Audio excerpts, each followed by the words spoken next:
Well, Anne-Marie wasn't done talking just yet.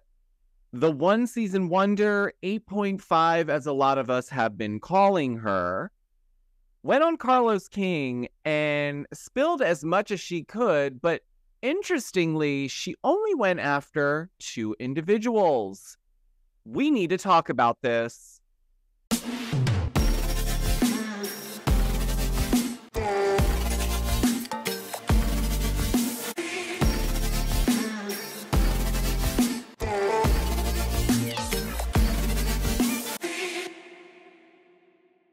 All right, my friends, welcome to the Giorgio Says YouTube channel, where I bring you the latest in Bravo Celebrity news, episode recaps, and much more. So don't forget to hit like and subscribe, and don't forget to hit that notification bell so you never miss when I upload.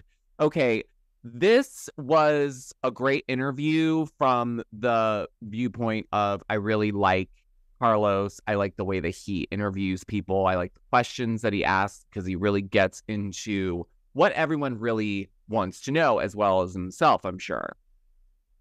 But I wasn't really anticipating Annemarie going and doing any more press after her Instagram post where she revealed that she had been let go from Real Housewives of Beverly Hills. Not a big shock, right? Because she didn't have a favorable stance with the audience. No one cared for her. And as much as watching this interview, we get to learn a little bit more about her backstory.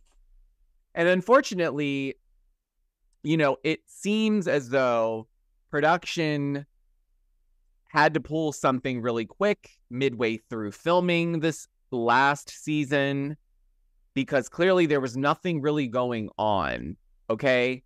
And that was pretty clear from the way that Annemarie explained the process of her, finding out that she would potentially go cast for this. And then she said within 2 weeks, she was at Kyle's house for the weed dinner.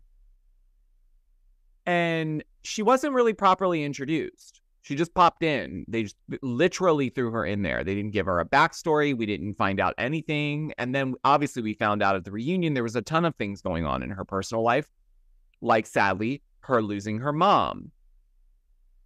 And none of that was shown to us. We also never got to see her with any of the group one-on-one, really. So we don't really know her personality. All we know is that she was obsessed with Sutton's esophagus, which she says as well, or alludes to rather, that the whole esophagus thing came up because of Kyle. Kyle was the first one to bring it up.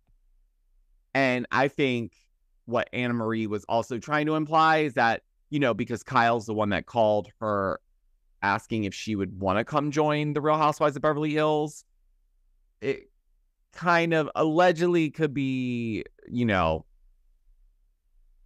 alluded to that maybe Kyle was the one that was like, yeah, you need to go. That would really get you in there, It's also her decision to do that. So as much as she admits that it's annoying to watch herself this last season, she chose to jump in and do those things and to pick things apart. She didn't take a step back and be authentic. Like, would you really have done that? It sounds like you wouldn't have. So why did you do it here? Unless someone told you it would be a good idea for you to do that. Just saying. Now, when it gets to the two housewives, as she decided that, she would throw under the bus during this interview, it was definitely going to be, what is coming off to me like the two other minorities. So it's just her against Crystal and Garcelle. Because in this interview, she says a lot, number one, about Crystal, and I don't really believe, so I feel like Annemarie is one of those people that will take certain things and then she combines them together, exaggerates it, and then claims it to be truth. When we clearly saw last season that she was caught multiple times lying, but she still swore that she was telling the truth. So I don't believe this at all, because if Crystal doesn't know you that well, why would she just go around talking like that. No one talks like that, first of all. No one walks around introducing themselves and saying, I'm a housewife. I'm a housewife. Not like the housewife that like stays at home, as Carlos mentioned. Like, you're making it sound like she's like, yeah, I'm a real housewife of Beverly Hills. Yes, hi, nice to meet you. And it's like, I don't think that's how it went down. I think Annemarie's really salty about the fact that she's pretty much used and then tossed. They didn't care about her story. Yes, they showed up to film these other scenes at her house with her husband. They didn't care. They weren't going to include it. They needed another buffer to make it a little bit more sparky. I don't know if I would have called that sparky. And one thing that Annemarie did say that I do agree with is she said, you know, the whole esophagus thing, had maybe the audience gotten to know who I was a bit more, and maybe I had said that in like my second season, it could have been a laughable moment where it was like, okay, she's really just being dramatic about this, and, you know, maybe they would have let it go. And I agree. I think it would have come off maybe a little bit differently if we did have some sort of backstory or context to who Annemarie was within this group. Because again, she wasn't properly introduced. You know, Kyle quickly introduced her and said we met at the agency holiday party. And then that was pretty much it. And that she lives down the street. They're not friends. They're not friends. It was an opportunity. Kyle was just probably like, her producer was like, do you know anyone? Do you know anyone? She's probably like, who do I? I know another.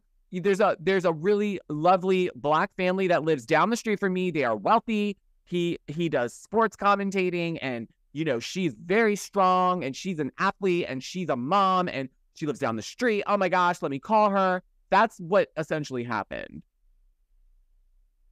And so, you know, with Crystal though, she does claim that, and again, I personally don't believe this just because it's not something that people would just be so forthright to say, okay?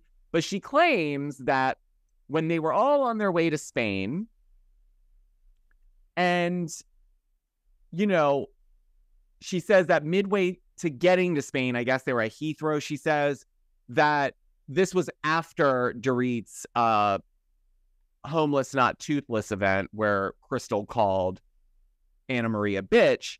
But she says that, you know, at Heathrow, she saw Crystal, and Crystal was acting just like normal, like nothing had just happened.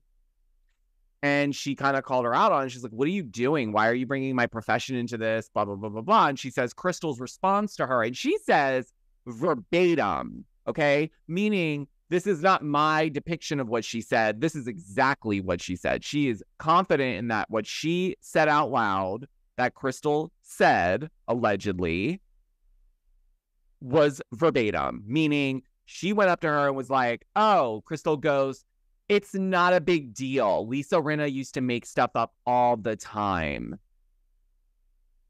We'll make up at dinner tonight. I already got my drama for the season, so I'm good.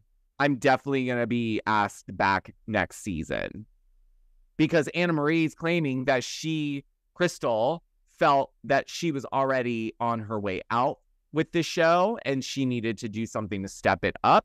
And it was an easy target that she'd go after Annemarie, and that she's desperate for the storyline, and that she would do anything to keep her diamond. She also claimed that Crystal led the charge on the whole transphobic comments that Annemarie and her husband believe in, talk about, etc. And there was a rumor that there was a situation of conflict regarding those transphobic comments that her husband Marcus openly talks about. Now, we obviously didn't get that scene, but she says that the women, all of them, grilled her for hours about her viewpoint. But the interesting thing here is that she then says that there was one housewife that agreed 100% with her and her husband's stance on trans kids in sports. And when Carla said, who? She said Garcelle, and that they had a discussion about it. And she fully sees 100% where Annemarie's coming from, as well as Marcus, but that she would never say it in public. She would never say it publicly that she felt the same way. She also felt that Garcelle was welcoming to Annemarie during her season, but once the feedback on Annemarie became super negative and it was clear that no one liked her, she essentially discarded her, like distanced herself, because obviously she's like, I don't need to associate with someone who the audience doesn't clearly like. Which, you know, I love Garcelle, but I feel like that part is probably true. Because I think also, now I don't know if this is true, but Carlos asked Annemarie, did you feel that maybe Garcelle wanted to be the only Black woman on this cast? And she said, essentially, yes, it felt that way, very much so. That almost like she wanted to be the only Black housewife. Now, I don't know if that's really true, right? Maybe. But we don't know that for a fact. It's just a feeling that Annemarie had. But it was an interesting question because I didn't even think of it in that manner until Annemarie pointed out as well that at the reunion, when Annemarie pointed out that when Sutton said that Annemarie attacked her at Sutton's event, when she was like, you know, questioning the esophagus stuff, that Garcelle sat there and said nothing. And we didn't get the response as to why from Garcelle in the reunion edit. But essentially, Annemarie said her response to that was, you're best friends with Candace Owens. Basically, you're not my people. I'm not going to stick up for you at all. And Annemarie says that, you know, she's basically insinuating that Garcelle was trying to create like a you know, you're that type of Black woman. I'm not that type of Black woman, so we can't be friends kind of deal. And that was the whole Candace Owens bit. That obviously was cut out. So that was interesting. And, I'm not sure. Like, a lot of you guys always say you give Garcelle a lot of negative feedback, mainly because you guys feel like she does pander to the audience. And yes, I can see that at times. But in these situations with Annemarie, I think also there might be some more context to it. And it'd be interesting. I'm not sure if Garcelle would ever, comment on any of this, really. She may not even care. But, it is it makes Garcelle look a little, one way on camera and another way off camera. But again, Annemarie likes to stretch things and exaggerate and flat out lie. So this could all just be personal attacks because she's upset that she wasn't asked back. Because she told Carlos, I really felt like I was going to be asked back because there was no story for me. So, let's make up for it in the next season. Nope. They said, we're done. We're good here. Thanks. 8.5. Now, I feel strongly that, some people are just not meant to be on reality TV. And that's just who Annemarie is. But there's something about wanting to continue staying relevant that makes me question, was it just off chance? Because she also said she wasn't interested in doing it, and I don't believe that for a second. But I will leave you with this. I will leave you with this little alleged tea. I'm going to say alleged. A little birdie told me that allegedly the Wileys have taken out a few mortgages on their home this year. Wonder why. Is it maybe to settle with some of those alleged victims from back in the day, Marcus? Anyways, that's all I got on this story, guys. Let me know down below. What do you think about all this? Who do you believe? Be honest. You guys always are. I can't wait to hear what you guys have to say about this one. But until the next video, guys, don't forget to like and subscribe. Don't forget to hit the notification bell. And until the next video, I'll talk to you on the next one. Bye.